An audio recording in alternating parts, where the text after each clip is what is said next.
नमस्कार, मेरा नाम है विक्रमजीत सिंह और फिर से एक बार साथियों स्वागत करता हूं। और एक संत हमारे बीच में इस समय उपस्थित है। स्वामी रामेश्वरानंद सरस्वती जी महाराज महामंडलेश्वरी में है और इनके ही आश्रम पे रामेश्वर धाम पे हम उपस्थित हैं। कि साथियों, हिंदुस्तान में साधु संतों की भी अहम भूमिका है। अगर ये एक बात कहें कि आजकल जो दुनिया जो चल रही है, इनके आशीर्वाद से ही सब चल रहा है। आइए थोड़ी सी बातचीत करूंगा, उनका आशीर्वाद भी लेंगे। जी स्वामी जी, सबसे पहले तो बहुत बहुत स्वागत करता हूँ और धन्यवाद आपका समय देने के लिए। बहुत बहुत धन्यवाद संसार वाणी की ओर से विक्रम जी कि आप आए, आपका स्वागत अभिनंदन। और आपने कहा कि संसार, नानक दुखिया संसार, और संसार की बात करेंगे तो ये संसार क्या दुखों का घड़ा है। ठीक है, कोई तन दुखी, कोई मन दुखी, धन बिन रहता उदास, थोड़ा थोड़ा सब दुखी, सुखी राम को दास।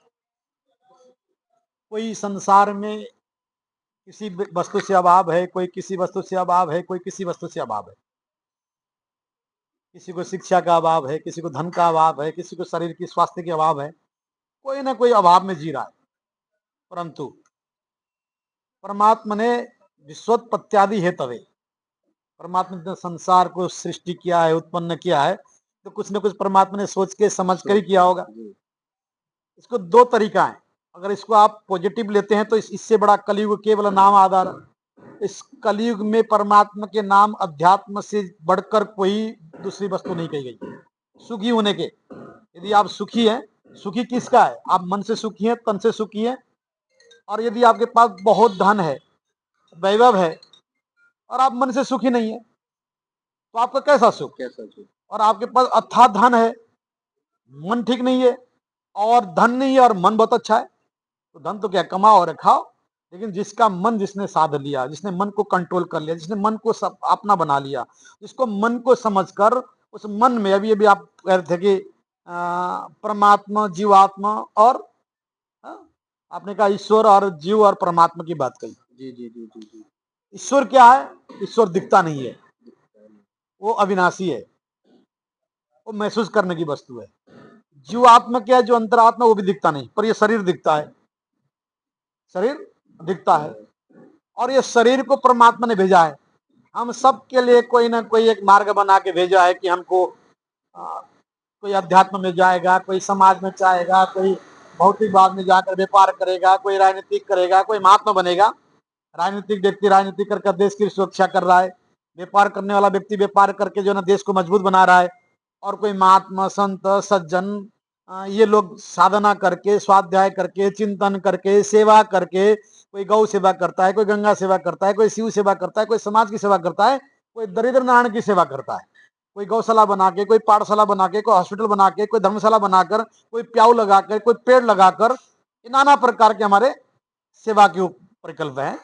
तो ये कोई सेवा करके जीवन को अपना संतुष्टि करता है। तो ये संसार है। आप संसार में कैसे जीना चाहते हैं, वो आपके ऊपर डिपेंड करता है, आपके ज्ञान के ऊपर डिपेंड करता है, आपकी सोच के ऊपर डिपेंड रहता है। देखे जाए तो संसार से बड़ा कोई दूसरा संसार है ही नहीं, क्योंकि हमने दूसरा संसार तो देखा नहीं, न स्वर्ग देखा, न पाताल देखा। हम तो मृत्यु लोक को देख रहे हैं। और मृत्यु लोक में जो लोग अपने काम से, विचार से, स्वाध्याय से, चिंतन से, सेवा से, सुमिरन से और परोपकाराय पुण्याय पापाय परिपीडानाम परेशान उपकार यदि परोपकार, जो व्यक्ति परोपकार कर कर संतुष्ट हो रहा कि परमात्मा ने मुझे इतना सुंदर शरीर दिया है, इतने सुंदर ज्ञान दिया है, सुंदर भाव दिया कि मेरा जीवन कहीं ना कहीं काम आना चाहिए, मेरा जीवन कहीं ना कहीं काम आना चाहिए। पर हित तो धर्म न भाई, दूसरों के धर्म होंगे, दुखियों के लिए, असहाय के लिए यदि मैं समर्पित भाव से अगर कोई सेवा करता हूं, तो आप ये समझ लो कि हमारा जीवन बहुत उत्तम है और संसार बहुत उत्तम है। यदि आप संसार में रहकर आप ये सोचते हो, संसार में रहकर आप ये सोचते हो कि यार ये तो संसार झूठा है, संसार गंदा है, संसार ठीक नहीं है, तो आप दुखी है? संसार सुख का घड़ा भी है, संसार दुख का घड़ा भी है। आपने मन को संतुष्टि कर लिया संसार में, आप भोग करने के लिए आप खूब ऐश्वर्य की भोग कीजिए, धन कमाइए, धर्म कमाइए, खूब भोग कीजिए, और आप बड़े सुखी होकर चिरकाल आयु जी के आप चले जाइए। और आप कहें नहीं जी मेरा तो भाग्य ठीक नहीं, मेरा कर्म ठीक नहीं, मैं ठीक नहीं हूं, मेरा, तो फिर आप दुख में चलेंगे।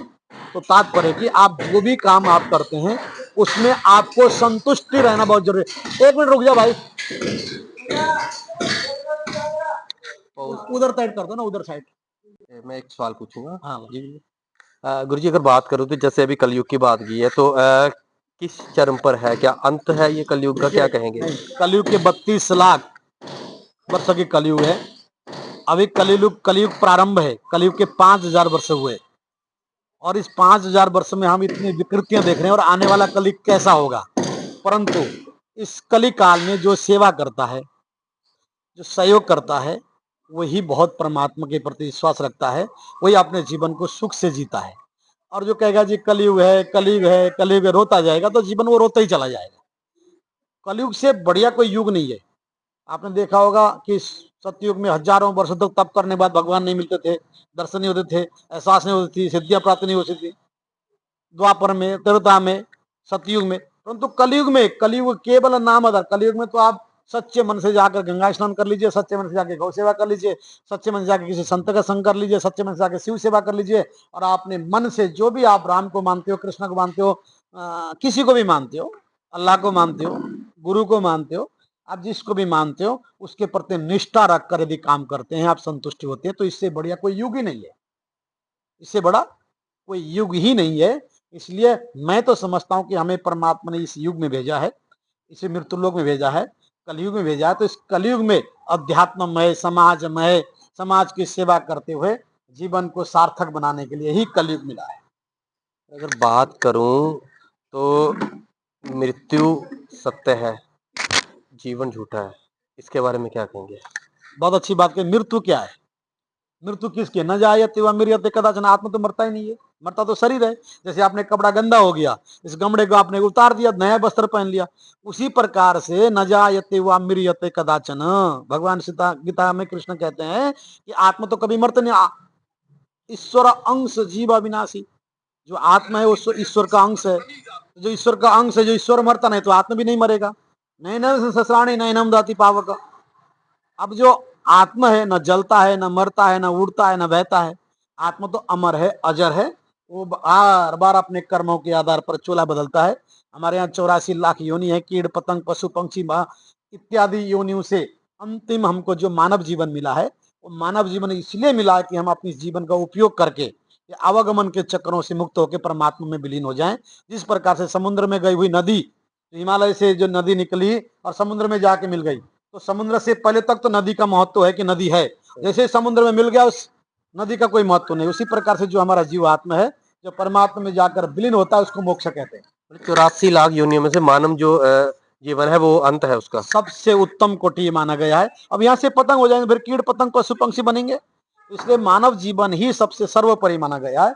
इस मानव चोला में रहकर जो मनुष्य कर्म करता है, कर्म प्रदान विश्व रचिरा का है, कर्मण्डेवाधिकारस्ते माँ फले सुखदासन। तो व्यक्ति जो कर्म करता है, उस कर्म के आधार पर उसको अगला जन्म, अगला जीवन, अगला मार्ग उसके कर्म के आधार पर मिलता है। इसलिए उत्तम कोटि के कर्म करो, उत्तम कोटि की सोच रखो, उत्तम कोटि के विचार रखो। इन विचारों से आपका जीवन सार्थक हो जाएगा और ये जीवन और मृत्यु से परे होकर आप परमात्मा के बन जाओगे। इसी का नाम मोक्ष है। मतलब ये बात सत्य है कि हम जो इस जीवन में कर्म कर रहे हैं, अच्छे कर रहे हैं, बुरे कर रहे हैं, उनका फल हमें अगले जन्म में मिलेगा, या सब यही हमें दे के जाना है इसी जन्म में? दोनों चीजें अगले जन्म में मिलेगा ही। आपने उत्तम को देख किया तो 70% तो आपको यही भोगना है, 30% अगले जन्म में जाना है। आप प्रैक्टिकल करके देख लो। आप जो भी कुछ करते हैं 70% तो आपको यूं भोगना है। ही स्वर्ग भी ही है, नरक भी ही है। स्वर्ग ना किसी आपने देखा, ना मैंने देखा, ना नरक देखा, ना आपने देखा। हम जो कुछ भी देख रहे हैं, अगर हमारे जीवन में अगर कोई असहाय कोई ऐसा कार्यक्रम होता है, हमारे जीवन में कोई घटना घटता है, तो हम नरक की ओर जा रहे हैं। जब हमारे जीवन में निश्चिंत होकर हम तनाव मुक्त होकर जीवन जी रहे हैं, तो हम स्वर्ग में हैं। तो स्वर्ग और नरक भी ही है। और जो कुछ भी भोगना है 70% तो इसी युग में, इसी जन्म में, इसी शरीर में ही भोगना है। 30% जो हमारे जीवन में, इसलिए कहा जीवंतम मृत मन मन देहिनम धर्म वर्जिता मृत्यो धर्मेण संयुक्तम दीर्घ जीवी न संशय ऐसा कृति सा जीवती। जो व्यक्ति अच्छे कार्य करने के जाने के बाद भी उसके जो नाम अमर रह जाता है, जैसे राम कृष्ण परमहंस, ये नाम अमर है। उन्होंने अच्छे कार्य किए तो आज उनको अमर है, उनकी कृति अमर है, उनके जो फल है वो उनके जाने के बाद भी उनको मिल रहा है। और एक व्यक्ति संसार से चले जाता है, उसे जाने का कोई नाम लेना नहीं चाहता, तो इसका मतलब उसका जीवन वही खत्म हो गया, उसके कर्मों का फल वही मिला। इसलिए कर्म अकर्म विकर्म ये सब हमको ही भोगना है। निश्चित है कि 30% अगले जन्म में भोगना पड़ेगा। चलिए एक अंतिम सवाल और करूंगा कि हमें अभी हम सांस ले रहे हैं या जो भी, जब मान लीजिए पत्ता चल रहा है, हवा चल रही है, धूप आ रही है, सब ईश्वर की या भगवान की इच्छा से हो रहा है। लेकिन जो लोग ये कहते हैं कि हम नास्तिक हैं, हम भगवान में नहीं मानते, तो उनको चलाने वाला फिर कौन है? देखो, नास्तिक और आस्तिक आपका मन है, आपके विचार है, आपके कर्म है, आपकी साधना है। अब आस्तिक है तो भी परमात्मा का ही सृष्टि है, नास्तिक है तो भी परमात्मा की सृष्टि है। उसके पूर्व जन्मों के पाप इतने हैं कि वो आस्तिक नहीं बन पा रहा है, भोग रहा है। पूर्व जन्म में कोई काम करके आया है, उसका फल भोग रहा है, वो आस्तिक नहीं बन पा रहा है। और जो व्यक्ति पूर्व जन्मों के पुण्यों से उसको धीरे धीरे बोध हो रहा है अच्छाई और बुराई का, वो आस्तिक में जा रहा है। तो ये नहीं कि आस्तिक को परमात्मा ने नहीं बनाया और नास्तिक को परमात्मा ने बनाया, या नास्तिक को परमात्मा ने नहीं बनाया और आस्तिक को बनाया, ऐसा नहीं है। परमात्मा ने सबको बनाया है, सब अपने कर्मों के लिए पुनर्जन्म लेके आ रहे हैं, भोग रहे हैं। आप अपने कर्मों का भोग रहे हैं, मैं अपने कर्म। मैंने कोई पूर्व जन्म में कुछ ऐसे किए होंगे जो सन्यासी बना, आप पूर्व जन्म में कुछ ऐसे किए होंगे, आप जो है ना, आप मीडिया वाले बन के चल रहे हो। ठीक है, एक राम है, एक मल्ला है। मल्ला भी संसार को पार करता, नदी पार करता है, राम जी जो है ना संसार को पार करते हैं। अरे आपने देखा होगा जब राम जी बनवास जा रहे थे, तो अल्लाह ने कहा कि प्रभु, भगवान ने जब कहा कि भाई तुम्हारी जो तुमने लेबर की है, जो तुम्हारी मजदूरी मैं देना चाहता हूँ, उन्होंने कहा कि प्रभु जी मैं आपसे कैसे मजदूर ले सकता हूँ, आप और मैं दोनों काम करते हैं, बस इतना कि मैं नदी पार कर रहा हूँ, आप भवसागर पार करा रहे हो। तो हम सब अपने अपने जीवन कर्मों के फल भोग रहे हैं। इसलिए यहाँ नास्तिक और आस्तिक का बात नहीं है। और कब उसकी पुनर्जन्मों की, पूर्व जन्मों की कर्मों का फल फिल्टर होके आगे आएगा, वो आस्तिक बन जाएगा। और जब तक तो उसको बोध नहीं होगा, ठोकर नहीं लगेंगे, चोट नहीं खाएगा, तो अभिमान में जो है ना दौड़ रहा है कि वो अभिमान में नास्तिक बनकर चल रहा है। बहुत सारे लोगों को हमने ऐसा देखा है, जो अभिमानी थे, जो नास्तिक थे, आस्तिक बनते हुए देखा है, जो आस्तिक थे उनको नास्तिक बनते हुए देखा। ये तो सब कर्मों का फल है। और अगर बात करूं तो किसी के पास तो बहुत धन है जो खत्म नहीं हो रहा, किसी के पास ये भी नहीं रहता कि शाम को रोटी कहाँ से खाएंगे, तो ये सब ये भी कर्मों का कर्मों फल का है भाई। है। पिछले जन्म में जिसने अच्छे काम किए, मैंने कहा ना, पर पीड़ा नाम, जिसने दूसरों के लिए सहयोग किया, दूसरों के लिए सेवा किया, जिसने दूसरों के लिए मन मिटा, उसके लिए परमात्मा छप्पर फाड़ कर परमात्मा कहता तू 1 कदम चल, मैं 100 कदम चल के आता हूँ। तो मेरे लिए 1 रुपया निकाल, मैं तेरे लिए खजाना खोल देता हूँ। भगवान नियत देखता है। और जो कुछ भी कहेंगे, आप कहेंगे टाटा है, बिरला है, अंबानी एक लेबर है। भाई वो अंबानी ने हजारों करोड़ रुपया खर्च करके मकान बनाया, लेकिन बनाने वाला तो लेबर है, जो 1000 रुपया की दिहाड़ी में काम कर रहा है। लेकिन वो अपना कर्म कर रहा है, उसने पूर्व जन्म में कुछ ऐसा काम करके आया तो उसको धन मिला है। वो पूर्व जन्म में कुछ ऐसा काम करके आया कि वो दरिद्र बन के आया है।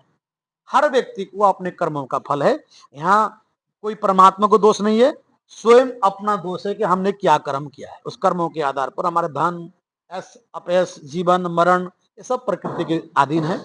और प्रकृति ने हमें वो एक माध्यम बना के भेजा है, हम अपने अपने कर्म कर रहे हैं। इन्हीं कर्मों के आधार पर हमें आगे धनवान बनना है, साधु बनना है, महात्मा बनना है, अच्छे उच्चम कोटि का व्यक्ति बनना है, नेता बनना है, कर्मों के आधार पर। आप इस जन्म में अब मीडिया वाला बन रहे हैं, वो सब तकरीबन ऋषि बनेंगे, वो सब आप पूर्व जन्म में राजा थे। इसमें समय लगेगा, बहुत सारे दृष्टांत हैं। इसलिए कर्म अच्छा करो, नियत अच्छी रखो, नेकी करनी कोई में डाली, नेकी करो, परमात्मा आपके मार्ग अनेक प्रकार से खुलेगा और आप भी संप्रदाशाली बन जाओगे, समृद्धिशाली बन जाओगे। और व्यक्ति जब नियत से माड़ी है, पूर्व जन्मों के कुछ ऐसा करके आ रहा है, तो दिहाड़ी करता है, दारू पीता है, बच्चों को सताता है, फिर वो कर्म ऐसे भोगता है। और अगर बात करूं गुरु जी, आजकल के युवाओं को देखते हुए ये धर्म के प्रति लगन कह लो या रुचि बहुत कम है, और दिन ब दिन वो कम ही होती जा रही है, तो क्या उनको मैसेज देंगे, क्या कहेंगे? ये आपकी मीडिया दोषी है। इसमें मीडिया अच्छी चीज दिखाएगी नहीं, सोशल मीडिया या मीडिया? नहीं, सो दोनों है। सोशल मीडिया भी है, मीडिया भी। मीडिया से सोशल मीडिया में जाता है। आप अच्छी चीज दिखाएंगे, युवाओं के लिए प्रेरणा देंगे, तो वो प्रेरणाशाली बनेंगे। आज से हम 2013 का, 2010 का, 2004 के, 2001 के कुंभ में हमने इतना नहीं देखा भीड़ प्रयागराज में। अब मीडिया के माध्यम से इतना कुंभ का प्रचार हुआ कि वहां सेल्फी लेने वाले लोग इतने थे। मतलब ये कह सकते हैं कि आपके हिसाब से कि जो ये आज का युवा, वो जैसे कहते हैं कि लकीर के फकीर ऐसे चलते हैं वो? नहीं, लकीर के फकीर भी मैं नहीं कहूंगा। आज के युवा क्या करता है ना, जो दिखता है वो बिकता है। आजकल सोशल मीडिया में दिख रहा है तो वो देखना चाहता है, वो आजमाना चाहता है, प्रैक्टिकल में देखना चाहता है। वो अध्यात्म से नहीं देख रहा है, वो प्रैक्टिकल में देखना चाहता है। यार बाकी है क्या, परिणाम क्या होगा, वो भविष्य की बात है, वो देखना चाहता है। इसलिए मैं निवेदन करना चाहता हूँ आपके चैनल के माध्यम से, आप चैनल से अच्छी चीज दिखाइए, जाकि बालकों को, फिर बच्चों को, फिर युवाओं को नशा मुक्ति से लेके सेवा में दिखाइए, समर्पण में दिखाइए, आस्था में दिखाइए, अच्छे कर्मों का फल अच्छा दिखाइए। तो वो बच्चे भी धीरे धीरे आस्तिक बनते हैं। एक बच्चे को गुरुकुल में डाल दो तो धीरे धीरे धीरे अच्छा महात्मा बन के निकलता है। वही बच्चा जो गुरुकुल से बाहर निकलता है, गलत सोसाइटी पड़ती है लगती है, तो गलत सोसाइटी में तो वो मदिरा ताश इत्यादि में चले जाता है। ये सारी सोसाइटी की बात है कि हम कैसा संगत कर रहे हैं। संगत संगत और संस्कार की बहुत प्रभाव। घर से संस्कार मिलता है और बाहर से संगति मिलती है।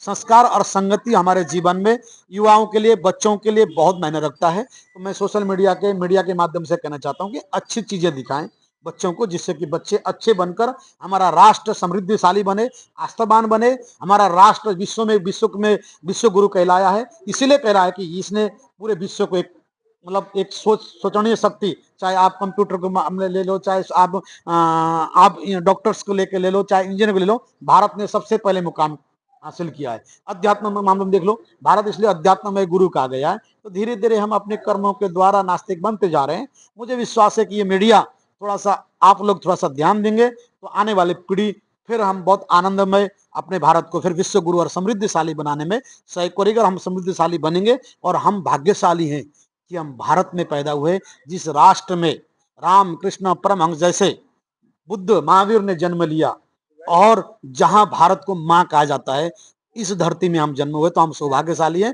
तो थोड़ा सा युवा भड़का हुआ है, युवा को सही मार्ग देने की आवश्यकता है। मुझे लगता है कि आपके चैनल के माध्यम से युवा को अच्छा मार्गदर्शन मिलेगा। ये मैं आपके माध्यम से कहना चाहता हूँ। चलिए साथियों, बहुत बहुत धन्यवाद करता हूँ स्वामी जी का समय देने के लिए। और आपको कैसे लगे स्वामी जी के विचार कमेंट में जरूर बताइएगा, और ऐसी खबरों को देखने के लिए चैनल को फॉलो कीजिएगा। धन्यवाद।